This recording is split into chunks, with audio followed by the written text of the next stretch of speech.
Hi everyone, still here in Ecuador as you can see. You can tell by the environment where I am, and of course the birds that I showed you last time. So anyway, still watching some Netflix movies. But before I go for the movie that I just saw this week, I just want to tell you a little bit about movie theaters here in Ecuador. Funny thing is that while I was trying to see if I can go to the movies here in this country, at least some of them, they don't attract me too much. And most of them are mostly by pickiness, because for some reason I am used to watch movies with their original language. Like for example, English movies or movies from the United States, I'm used to watching them in English.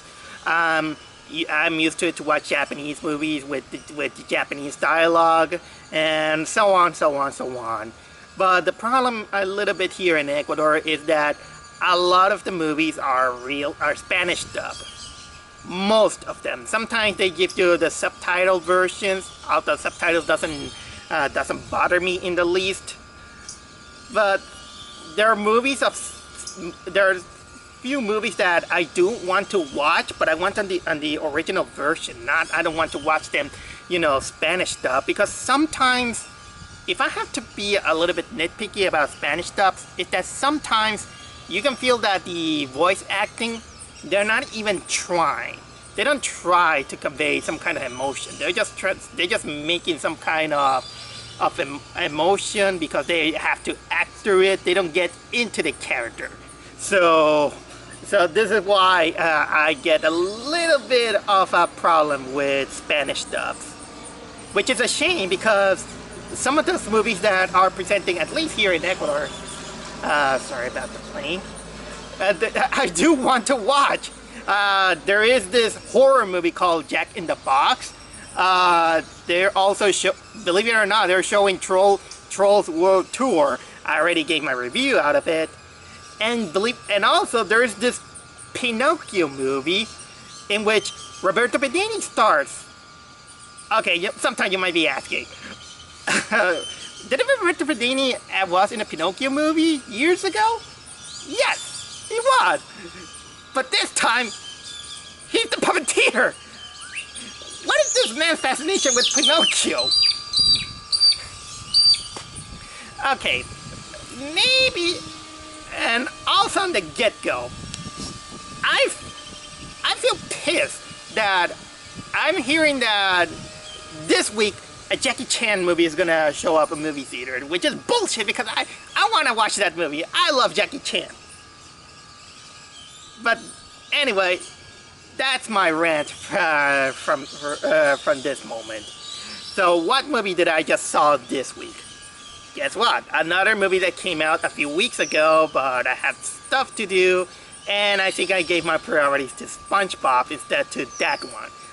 Which is funny, because I wanted to watch that one ever since I heard about it. The movie I'm talking about is none other than His House.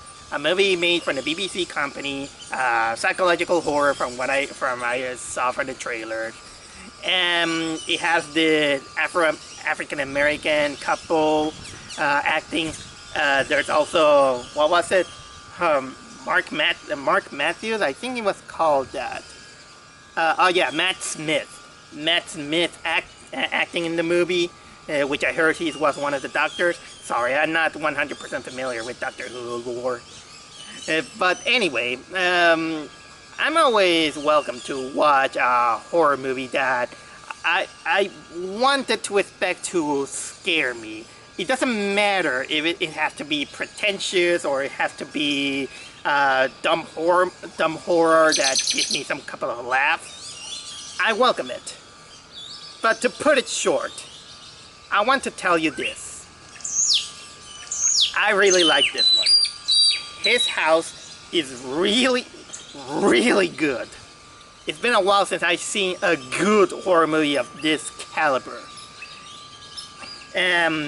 One thing that I do want to tell you is that the movie has uncomfortable issues, but it does has a purpose on it. It is scary in the sense that it's not exactly going for a narrative that is very straightforward. Sometimes you have to kind of put your mind to study the kind of character that you are into it, because it's one of those horror movies that is not an easy watch for the people who just want to just have some mindless fun or anything. No, this is one of those intelligent films in which it could either go one way or another. It could be a clever movie, or it could be a pretentious movie like Mother. Yeah, while watching this movie, Mother came into my mind. But either way, it's time for me to talk about this movie in general. So his house centers on this African couple that they take refuge in, I think it's London, because they were escaping from the war and the violence of South Sudan.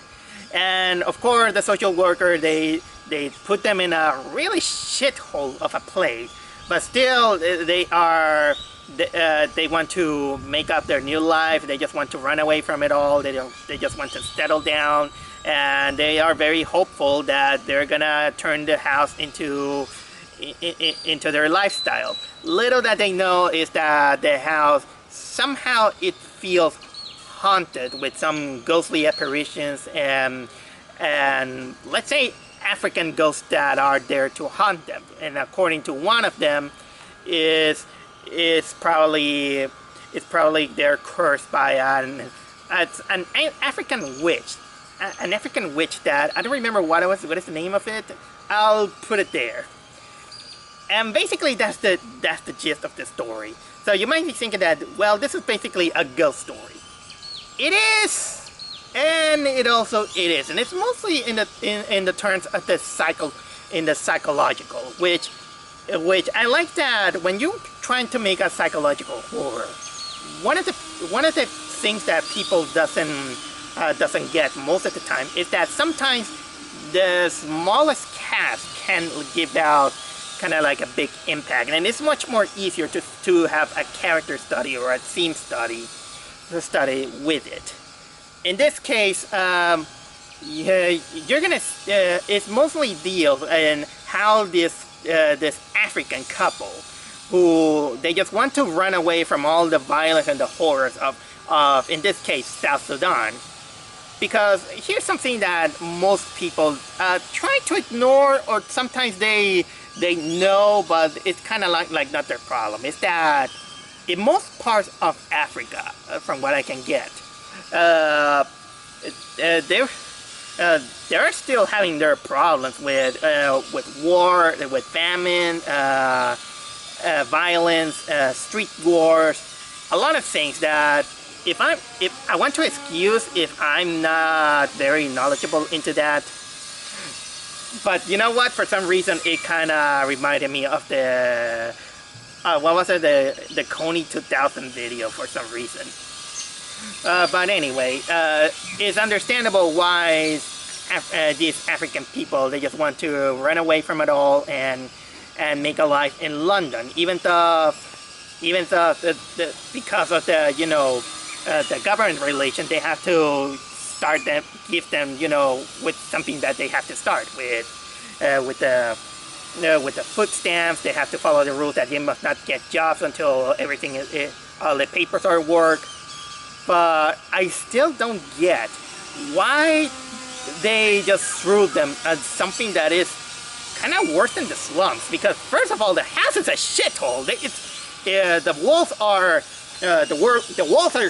crumbling. There was even a leftover pizza box with pizza and lots of cockroaches.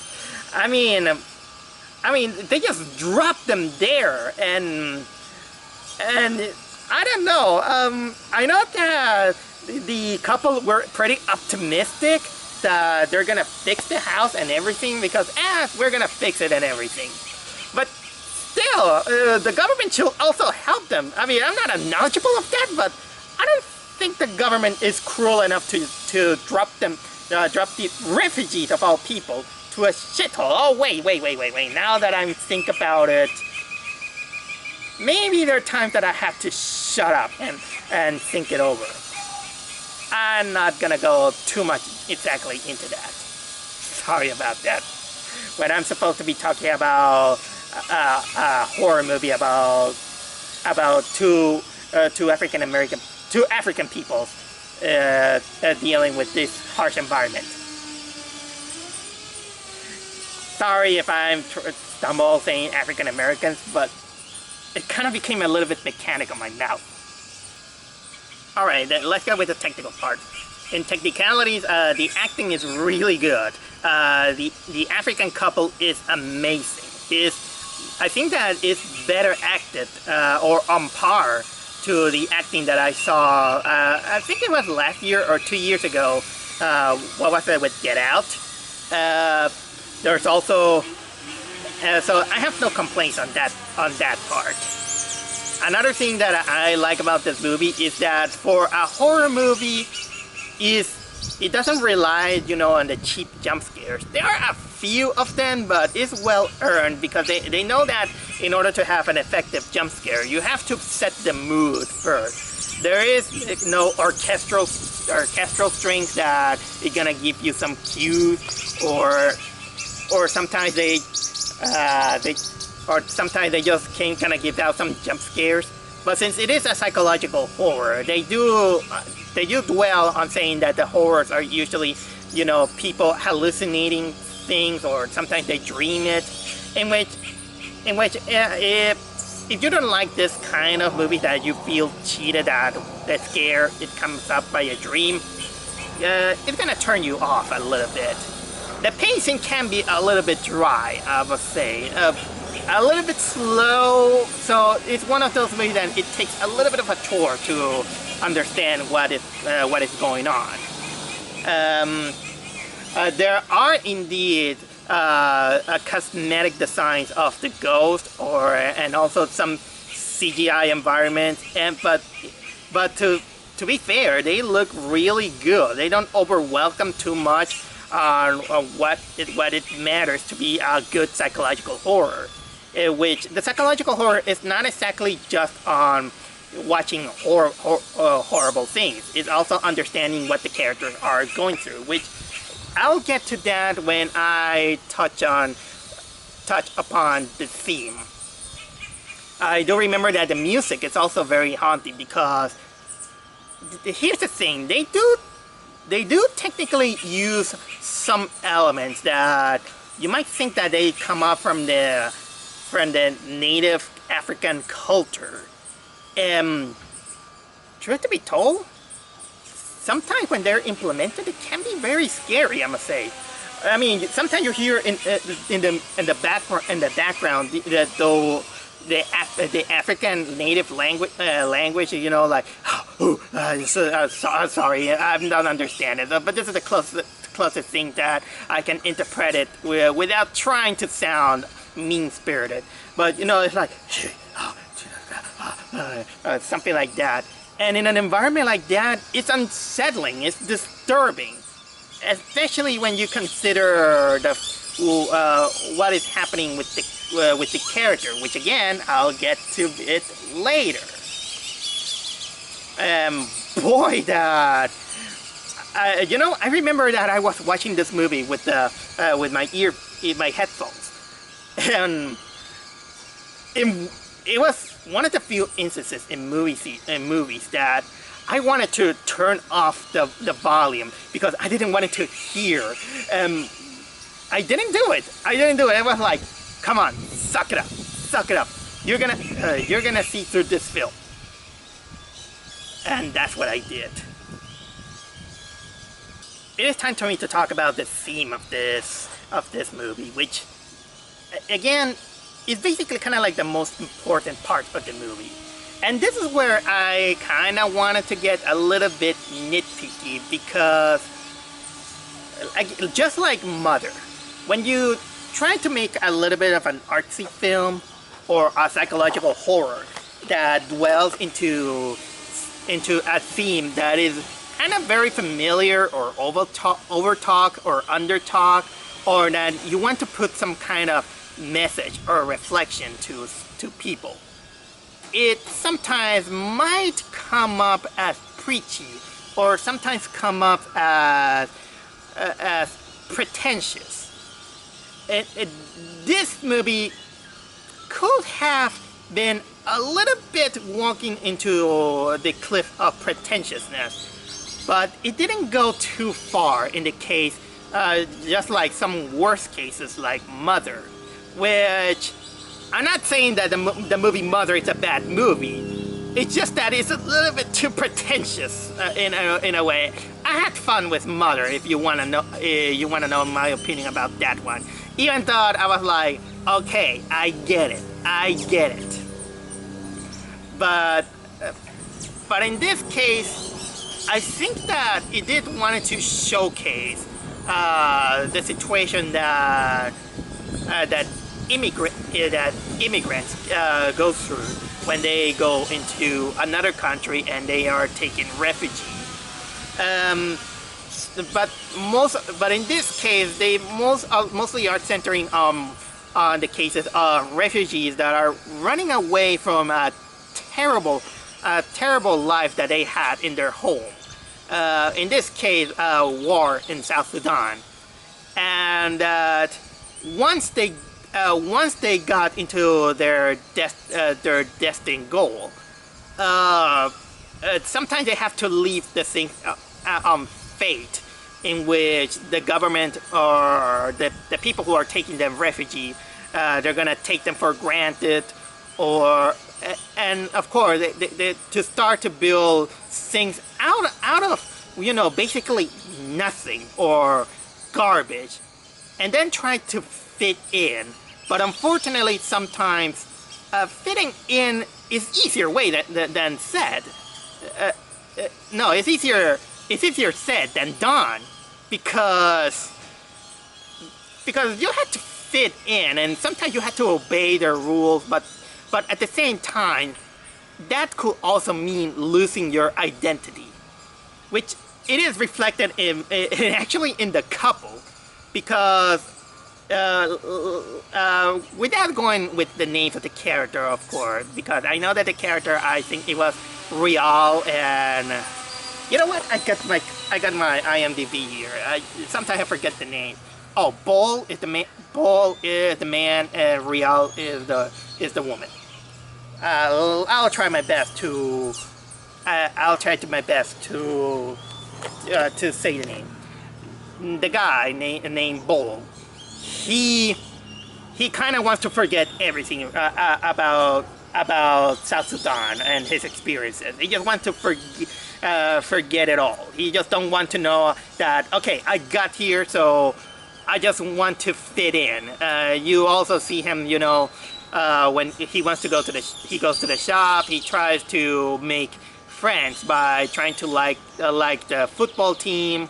He tries to fit in. He also wants to eat with the with the metal dishes. And it comes also a time when he decides to buy some new clothes to look like he is from that country instead of Sudan. But on the other hand, we got Real, the woman. She basically she has a harder time getting used to the new environment. She gets lost too easily. She gets mocked by even some people. Like, she even finds some, for lack of a better word, black students who they begin to tease her, saying that, hey, go back to Africa. They begin to, that was basically mean. I mean, don't teach children to make fun of people like that, especially to the elderly. So much that she is the one that she begins to tell the story that probably they're being cursed by a witch, and that they see all these hauntings in the house, in which, oh man, now that I think about it, I didn't talk to you much about the hauntings that are happening. Okay, I'll get to that.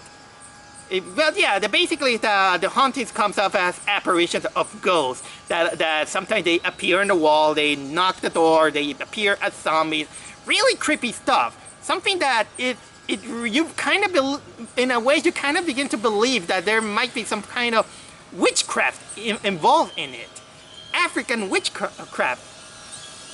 But basically, also one of the our main woman character, Rial, is the one that she doesn't even want to feel that she wants to leave behind all the memories and of her roots and everything, even despite what she has gone through.